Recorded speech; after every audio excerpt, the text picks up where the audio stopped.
हरि ओम तत्सत।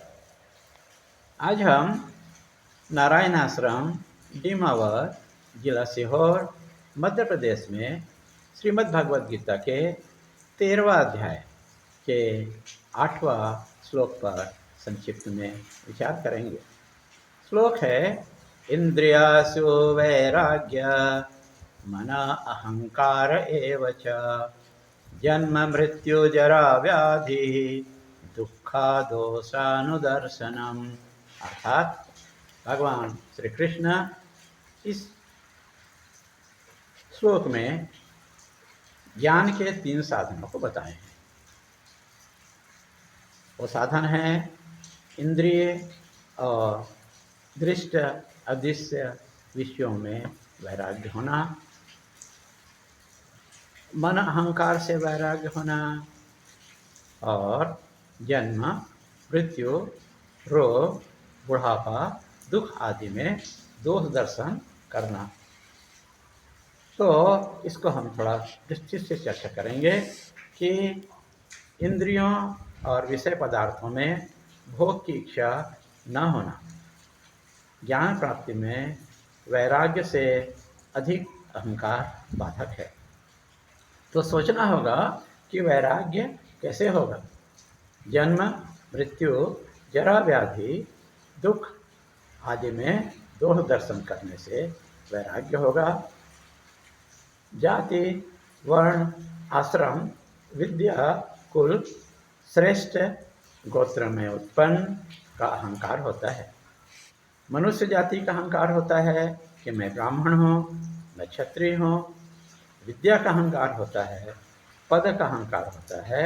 तो इसमें क्या करना है, हमको सोचना नहीं है, निरहंकारी बनना है।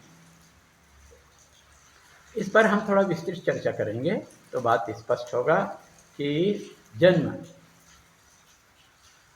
जन्म में हमको दोष देखना। जन्म में कैसे दोष देखेंगे?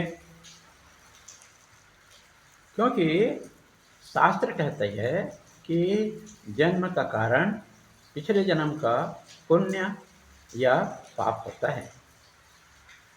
शरीर का चरण अगले जन्म का बीज है। लेकिन जन्म लेना अति कष्टमय स्थिति है, क्योंकि जीव 9 महीना मलमूत्र से भरे गर्भाशय में रहना पड़ता है। गर्भाशय में रहते हुए कभी माँ के मलमूत्र को पी लेता है, पिंड मूल बैठे रहता है, न हाथ हिला सकता है न पैर हिला सकता है, कोई स्वतंत्रता नहीं होती है। माँ की जठराग्नि अर्थात यदि मिर्ची खाती है, तीखा खाती है, खट्टा खाती है तो उसका असर उस जीव पर होता है। और ऐसे मलमूत्र के स्थान में रह करके जीव भगवान से प्रार्थना करता है कि हे भगवान, मुझको इस नरक से बाहर निकालो। बाहर निकल करके मैं तुम्हारी पूजा अर्चना करूँगा, तुमको भूलूंगा नहीं। पर जैसे ही वह संकुचनशील मांसपिंड से युक्त अति पीड़ा पाकर अति संकुचित योनि मार्ग से बाहर निकलता है तो माया के कारण गर्भ में खाई हुई कसम को वह भूल जाता है। तो इस जन्म ऐसा जन्म लेने को याद करने से हमें वैराग्य होगा और हम परमात्मा की तरफ आगे बढ़ेंगे। दूसरा है मृत्यु। मृत्यु भी अति कष्टकारी है, क्योंकि सभी इंद्रियों में जब प्राण निकलता है अति पीड़ा होती है।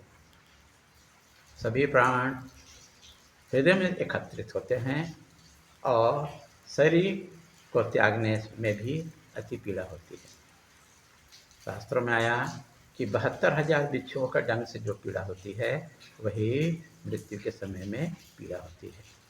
इस कारण से उसको भी याद करना और वैराग्य को अपनाना। तीसरा चीज है बुढ़ापा। पूरा शरीर ढीला पड़ जाता है, लेकिन लोग बुढ़ापा में जवान बनने की कोशिश करते रहते हैं। सफ़ेद बाल को काला करते हैं। टूटे हुए दांत को नया दांत का सेट लगा लेते हैं। कान में सुनना बंद हो जाता है तो श्रवण यंत्र लगा लेते हैं। आंख में दिखना कम होता है तो चश्मा लगा लेते हैं और बार बार चश्मा बदलते हैं। बुद्धि मंद पड़ जाती है,